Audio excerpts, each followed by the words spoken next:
Adam, welcome to the call. Very happy to have you here today. One of the things that we want to do is just highlight you as a member of the FI investor community. Have you been able to grow throughout the years, and where you are today, and where were you when you were first getting started with us? So, Adam, I know that you're in Tennessee, but tell us a little bit about where were you when you were first getting started, and a little bit about you. Yeah, absolutely. So I actually got interested in the whole real estate stuff back in 2019, but I was um, I was kind of caught in what's known as like the region beta paradox, where my situation wasn't bad enough to force me into really chasing after what I saw to be a good opportunity. I was making really good money as a professional musician, and I actually attended a couple of conferences on real estate stuff, but they ended up being really big upsells. It was one of those things where it's like, hey, come to this free event. And then there's like, oh, we're going to do another event and it's going to be $700. And then at the end of that, they were like, hey, we'll privately tutor you for $35,000 and help you do a deal and all this kind of stuff. And I was really on the verge of trying that. And a friend of mine kind of talked me out of it and was like, hey, like there's better ways to do this. And I kind of lost interest after being hit with that big, like, oh my God, you got to spend 35, $40,000 to get a mentorship. Um, and then not long after that, COVID hit. Probably 6 months after all that happened is when COVID hit. And Mm, um, at that point, everything shut down for me. Obviously, music was my income being a musician, and everything just shut down. And so I went home to North Carolina, where I'm from, and spent a couple months with my parents. But while I was there, I really spent a lot of time reading. I really dove heavily into a lot of podcasts. mm, Bigger Pockets was one of them that everybody kind of starts there, right? yeah. I um, I just started making some cold reaches to different people that I would hear on the podcast. One of which was also another gentleman here in Nashville. We ended up I just kind of reached out to him on Instagram, offered to help him with some stuff. And after several outreaches, he actually did contact me one day, and I went and helped him do a demo on a kitchen. And we just became business partners. And that business partner of mine actually led me, to you, Diego. I know he was a business partner of yours as well. And it brought me into the community. And I remember attending one of you guys' masterminds at the time. I think it was down in Florida, Mm-hmm. and just got into the network. And from that, it led me meeting people that eventually, after about a year and a half of really studying and learning and being really heavily into just developing my knowledge base on the real estate stuff, I finally made my first purchase. It was an out of state purchase. And I believe I purchased that property in May of that year, which I think was 2021. And it literally took me a year and a half to make my first purchase. But after that, I ended up buying three, four more that year before the year was Mhm. over with. So it kind of snowballed after Yeah, that. yeah. Uh, No, that's great. That's great. And then, so it took you a little while to buy the properties, but in the meantime, I believe that you were also wholesaling a little bit, or did that happen afterwards? it was kind of happening in conjunction with everything. I think the wholesaling actually started right about the start time that I started actually buying my own properties. But yeah, I Perfect. did do a lot of wholesaling. I, I've since backed off of it a little bit, but I know I've probably completed somewhere around 40, 45 wholesale turns at this point.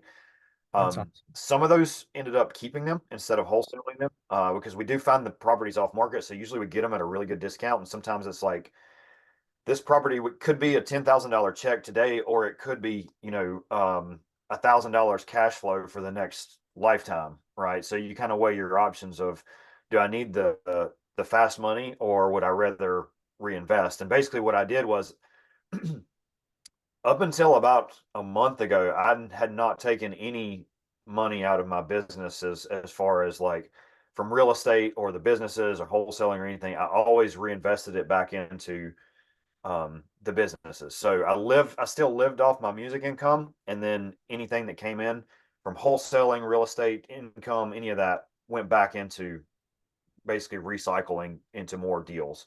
Mhm. And that's what we used the wholesaling for, was Yeah. to have funds to buy properties. And then when the money ran out, we would wholesale, get some more funds, buy more properties, that kind of Yeah. thing.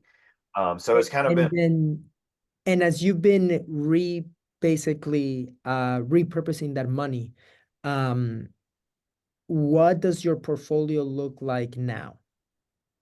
yeah. So not a ton of properties. I think I have 13 or 14 actual properties right now as far as structures go. That's awesome. Um, Two of those, though, we do a kind of a co-living aspect of it. So just one of the houses has like seven doors, so to speak, inside of it. Mm. Um, so I don't exactly know what the actual door count, so to speak, Yeah, is, but I know it's like 13 structures. that's great. Um, the the thing about it right now, though, is because we did get these properties off market, I between eight of those 13 or 14 properties that I have right now, we were looking at doing a refinance recently on that portfolio of seven or eight of them, and there was already over $500,000 in equity in those properties, and we bought them between late 2021 and I think the most recent one was last October. And there's already over $500,000 in equity, closer to $600,000 in equity in those properties at this point. Wow. So So then late 2021, so let's say 2022, right? If that was like late 2021, or maybe like October to like October of last year, right? Too. That means that you bought 13 properties in those 2 years, scaling your portfolio, leveraging partnerships and all that stuff. Now, in the beginning, what were some of the fears that you had before you pulled the trigger on that first couple of properties? yeah, so it took me a long time to make that leap. I think we all have that initial fear of like wanting to just make sure that we're not making some big mistake. And I Mhm. think some of the ways to mitigate that is through mentorships, people that can look at the deal with you and say, okay, yes, this is going to work. Um, Having the teams in place, because I think the first three or four properties that I bought were not they're not even in a town I've ever visited. Right? Mhm. I still to this day haven't seen them in person. Yeah. So just having the right team in place at the time, and in hindsight, as a word of advice for anybody listening, like that team that maybe you started with is not always going to be somebody that you continue long term with, because you're going to grow and you're going to evolve in your investing strategy, and sometimes those relationships don't grow together; they grow apart. So just be aware of that and try not to cling to those any longer than they have to. I mean, that's one lesson that I had to learn as well. Sometimes you hold on to those relationships when they're not working. Um, Mhm. but yeah, scaling, that was just I guess the initial fear of taking that first step. Um, Mhm. but I really love Alex Hormozy has a quote that, you know, fear is a mile long and an inch deep. And like once you step in it, you realize that you're not going to drown, right? Mhm. And one of the things that you learn the more real estate you do is that it is forgiving time, Yeah. So even if you bought a bad deal up front and you're able to hold it, it will turn itself around, you Yeah. know. Yeah. So And one of the things things that that you mentioned, one of the things that you mentioned earlier too was like being able to like by being part of the community, getting to the deal analysis, some of the calculators, being able to talk to different people And I know that even you and I have partnered up on we were able to buy a syndication as a limited partner. So you would say that then within the community being able to get those deal analysis, it just makes it easier for people to take action. Yeah, 100%. And just being around people too that, I think some people are more and less fear adverse. And if you're somebody who is more on the conservative side, you're very analytical overthinker, which is definitely me. It definitely helps to balance you out if you have somebody, especially if it's like a business partner who is maybe a little opposite of that and is more like just go for it and see what happens type of situation. That's actually helped me a lot, and I've grown from it, and I've been able to sort of adjust my way of thinking a lot from uh, a scarcity or an over analytical mindset sometimes to, okay, you just have to sometimes jump in and trust that it's going to work. Exactly. Exactly. Yeah, you have to have that trust and be confident enough that, hey, you have the right support system too. Because I know you've texted me. I mean, just yesterday, you were like, Diego, can you please look over this buyer rep agreement? Because I mean, the listing agreement, because you're going to be listing one of the houses. We were able to jump on a quick call. We figured it out. So it's like small things like that, knowing that you have the full support of the community, whether it is on Slack, text, quick calls, all of those things are really important. So, and then really quick as we wrap up this, what's in the future as you continue to potentially keep on growing your portfolio, continue to grow? Yes, I'm actually closing on a house in 3 days from now Yeah. with a business partner. Another one that will be added to the portfolio.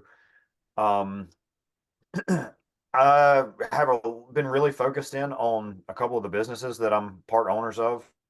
Hmm. So we're looking to, grow those a lot. That's definitely been a good for me as a business owner. That's definitely something that has really pushed me outside of my boundaries and um, made me grow a lot. And it's also helped my real estate investing as well because it just makes you better equipped. Everything Exactly. you learn, every tool that you garner helps you face whatever's coming next, I think is a big thing that I've learned. And um, Yeah.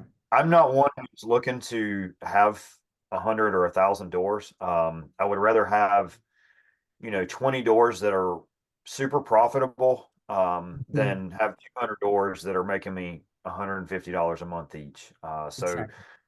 my goal is to sift through the deals that I get, pick out the best ones that are going to be the best, most profitable, and also build the most equity. Hmm. Um, Most of these properties, like I'll give you an example. The very first one that I bought here in Nashville, we got it off market for 225. It appraised at the bank before they lent us the money for it for 300. That's awesome. Right. So we put 15% down on that, and by the time we closed on it, we had $110,000 in equity in it right off the bat. Those are the kind of deals that I want to look for, and that property cash flows uh, between me and my business partner together. It's probably 16 to $1,800 a month. So looking at $800 to $900 a month in cash flow just off that one property per person per partner. That is So those are amazing. the kind of deals that I'm looking for and that continue to add to the portfolio. And yeah, that's kind of what's next for me. Dude, Adam, well, that is awesome. I'm very excited for you as we go into the second half of the year and to see you grow. And I know you've been a really good asset to the community, always giving back. I know that you've given training on PropStream.